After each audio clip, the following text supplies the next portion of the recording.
नमस्कार दोस्तों, स्वागत है आप सबका आपके अपने यूट्यूब चैनल रेनबो स्टडी में।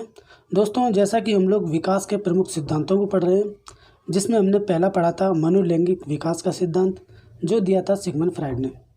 दूसरा हमने पढ़ा था संज्ञानात्मक विकास का सिद्धांत, जिसको दिया था जीन पियाजे जी ने। आज जो हम पढ़ेंगे मनोसामाजिक विकास का सिद्धांत। मनोसामाजिक विकास के सिद्धांत का जो प्रतिपादन किया है वो किया है एरिक एरिक्सन ने, जो कि ऑस्ट्रिया के निवासी थे, और ये दिया था 1952 ईस्वी में। ठीक है, अब इसके जो उपनाम है और किस नामों से इन्हें जाना जाता है, तो देखिए अहम सामाजिक विकास का सिद्धांत भी इसे कहते हैं, जीवन अवधि का सिद्धांत भी इसे कहते हैं। देखिए एरिक्सन को नव्य फ्राइडवादी माना जाता है, क्योंकि एरिक्सन जो है सिगमंड फ्राइड के विचारों से काफ़ी हद तक सहमत थे, लेकिन एक बात पर असहमत थे। एरिक्सन का मानना था कि बालक के विकास में उसकी काम प्रवृत्ति का नहीं बल्कि सामाजिक अनुभूतियों का प्रभाव पड़ता है। फ्राइड जी का मानना था कि बालक के विकास में जो है उसकी काम प्रवृत्ति का प्रभाव पड़ता है, लेकिन एरिक्सन जी का कहना था कि बालक के विकास में काम प्रवृत्ति का नहीं बल्कि सामाजिक अनुभूतियों का प्रभाव पड़ता है। इस सिद्धांत में मानव के जो है जन्म से लेकर के मृत्यु तक 8 भागों में यानी कि अवस्थाओं में बांटा गया है। इस सिद्धांत को मानव विकास को जन्म से लेकर के मृत्यु तक 8 भागों में बांटा गया है। इसमें पहला जो है वो है विश्वास बनाम अविश्वास, जिसकी अवस्था होती है 0 से लेकर 1 वर्ष तक। देखिए जन्म के समय बालक में उत्तेजना नामक संवेग पाया जाता है। यह प्रश्न अक्सर परीक्षा में पूछा जाता है कि जन्म के समय बालक में कौन सा संवेग पाया जाता है। तो जन्म के समय बालक में कौन सा संवेग पाया जाता है? उत्तेजना नामक संवेग पाया जाता है। जन्म के 2 माह बाद संवेग स्पष्ट होते हैं। संवेग होते हैं भय, प्रेम, क्रोध, पीड़ा। ये जो क्या है, जन्म के 2 माह बाद स्पष्ट होने लगते हैं। बालक अपने माता पिता व परिवार के सदस्यों पर विश्वास प्रकट करता है और अनजान व्यक्तियों पर अविश्वास, और धीरे धीरे उसमें द्वंद्व के रूप में सामाजिक गुण प्रदर्शित होने लगते हैं। यानी कि विश्वास और अविश्वास के द्वंद्व के बीच में उसमें सामाजिक गुण जो है प्रदर्शित होते हैं।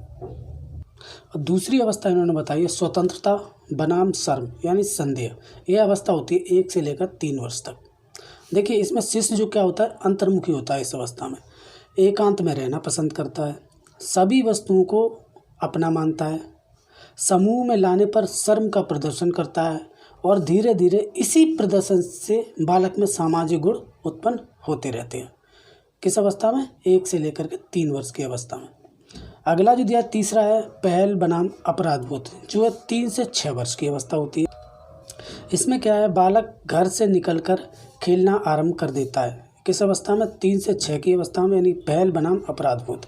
बालक घर से बाहर खेलना पसंद करता है, वह भयभीत भी रहता है कि उससे कोई गलती न हो जाए जिसके लिए उसे दंडित किया जाए, अतः वह समाज के संपर्क में आता है।